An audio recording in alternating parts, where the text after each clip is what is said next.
হরে কৃষ্ণ। পবিত্র এই কার্তিক মাসে ভুলেও খাবেন না এই 5টি সবজি। পরিবারে নেমে আসবে চরম বিপর্যয়, দুঃখ, দারিদ্রতা এবং গৃহ অশান্তি। নমস্কার বন্ধুরা, ভক্তি দর্শন চ্যানেলের নতুন পর্বে আপনাদের সকলকে স্বাগত। আপনারা কেমন আছেন? আশা করি আপনারা ভালো সুস্থ আছেন। বন্ধুরা, শুরু হয়ে গিয়েছে কার্তিক মাস। কার্তিক মাসে রীতি ও নিয়ম মেনে বিষ্ণু ও মা লক্ষ্মীর আরাধনা করলে গৃহে সুখ, শান্তি, সাফল্য বজায় থাকে চিরতরে। ধ্যান ও আত্মাকে জাগৃত করার জন্য এই মাস হলো সব থেকে সেরা মাস। পুরাণ মতে এই পবিত্র মাসে উপবাস থেকে ভগবান বিষ্ণুর আরাধনা করলে জীবনে লেগে থাকা অশান্তি ও সমস্যার থেকে মুক্তি পাওয়া যায়। এই মাস শ্রী হরি বিষ্ণুর অত্যন্ত প্রিয় মাস। হিন্দু ধর্মে এই মাসকে অত্যন্ত পবিত্র বলে মনে করা হয়।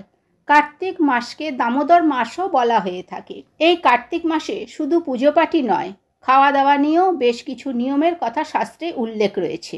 এই মাসে ধ্যান, জপ, তপ, উপবাস ইত্যাদির বিশেষ মাহাত্ম্য রয়েছে।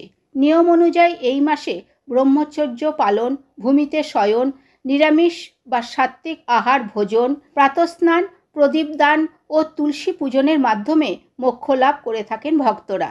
আজকের পর্বে আমরা জানব এই কার্তিক মাসে কোন সবজি ভুলেও মুখে তুলবেন না।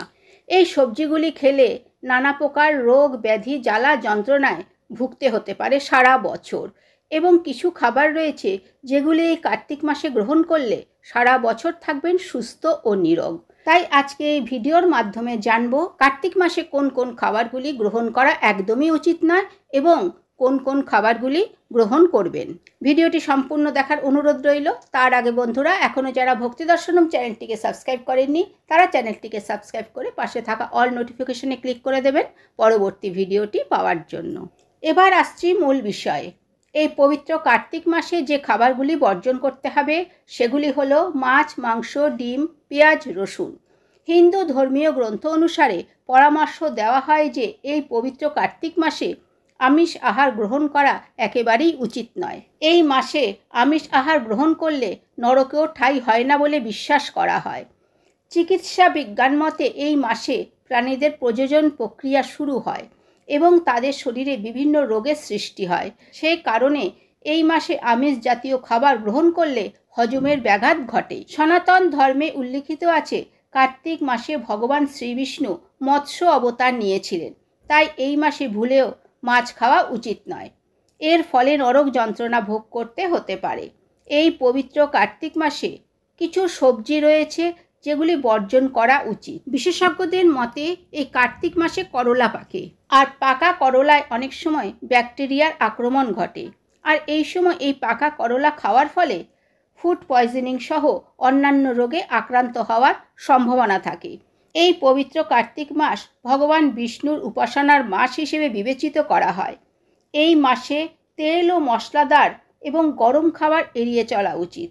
করলাকে গরম খাবার হিসেবে শ্রেণীবদ্ধ করা হয়, তাই এই মাসে করলা ভুলেও গ্রহণ করা উচিত নয়। এই একই কারণে এই মাসে গাজর, বেগুন ও লাউ খাওয়া নিষিদ্ধ।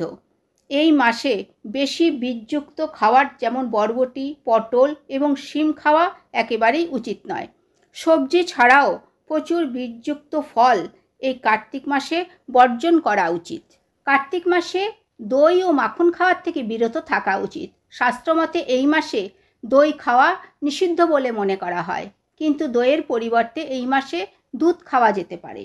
শরীরের শক্তির মাত্রা এবং রোগ প্রতিরোধ ক্ষমতা বাড়ানোর জন্য প্রতিদিন 1 গ্লাস দুধের সাথে 50 গ্রাম গুড় খাওয়ার পরামর্শ দেওয়া হয় এই মাসে। কার্তিক মাসে ডাল খাওয়া উচিত নয়।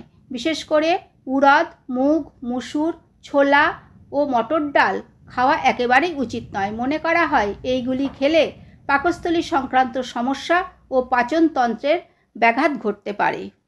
কার্তিক মাসের শুরুতেই শীতের শিশিরানি অনুভব করা যায়। চলে আবহাওয়ার খামখেয়ালি, তাই এই সময় ঠান্ডা জাতীয় কোনো পানীয় বা খাবার গ্রহণ করা উচিত নয়।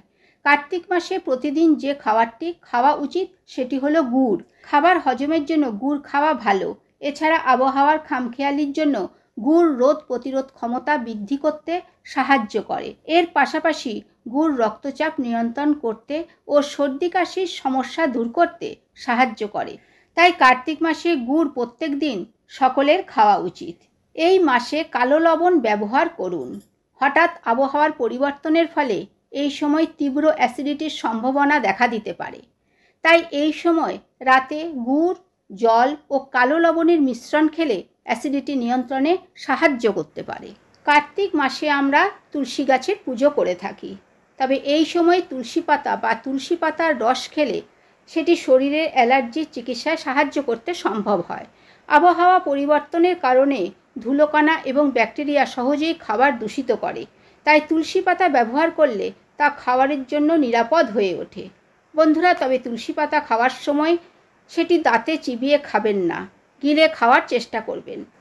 আর যে তুলসী গাছ পুজো করছেন অবশ্যই সেই তুলসী গাছ থেকে পাতা তুলে ব্যবহার করবেন না। ব্যবহারের জন্য আরও একটি তুলসী গাছ লাগিয়ে সেটির থেকে পাতা তুলে ব্যবহার করবেন। এছাড়া সবশেষে যেটি বলবো সেটি হলো কার্তিক মাসে বাসি পচা খাওয়া একদমই উচিত নয়। এই মাসে নেশাজাতীয় দ্রব্য গ্রহণ করবেন না। কার্তিক মাসে তুলসী পূজন ও তুলসীতে দীপদান করা অত্যন্ত শুভ বলে মনে করা হয়। এতে ভগবান শ্রীবিষ্ণুর আশীর্বাদ লাভ করা সম্ভব। কার্তিক মাস হিন্দু ধর্মের অতি পবিত্র একটি মাস। তাই এই মাসে খাদ্যের ব্যাপারে এই বিধিনিষেধ মেনে চললে দেখবেন শরীর স্বাস্থ্য অনেকটাই ভালো থাকবে। এই কার্তিক মাসে দীপদান, আকাশ দীপদান, ভগবানের পুজো অর্চনা, নানা রীতিনিয়ম মেনে চলার পাশাপাশি খাবারের ব্যাপারে এই নিয়মগুলি মেনে চললে দেখবেন আপনারা সারা বছর সুস্থ সবল থাকবেন। গৃহে সুখ, শান্তি, ঐশ্বর্য বিরাজ করবে এবং ভগবান শ্রীকৃষ্ণের আশীর্বাদ আপনার ওপর বর্ষিত হবে। আর যে ব্যক্তির ওপর শ্রীকৃষ্ণের আশীর্বাদ থাকে তার ওপর সন্তুষ্ট থাকেন সব দেবী দেবতারা। তাই এই কার্তিক মাসে এই নিয়মগুলি মেনে চলার চেষ্টা করবেন। তো বন্ধুরা, আজকের ভিডিওটি এই পর্যন্তই। ভিডিওটি থেকে যদি আপনারা কিছু হলেও উপকৃত পান, ভিডিওটি আপনার বন্ধু বান্ধব আত্মীয় স্বজনের মধ্যে ভিডিওটি শেয়ার করুন। আর আমার চ্যানেলে যারা নতুন বন্ধু তারা চ্যানেলটিকে সাবস্ক্রাইব করে সঙ্গে থাকুন। আবার দেখা হবে পরবর্তী ভিডিওতে। ততক্ষণ ভালো থাকবেন, সুস্থ থাকবেন। ধন্যবাদ।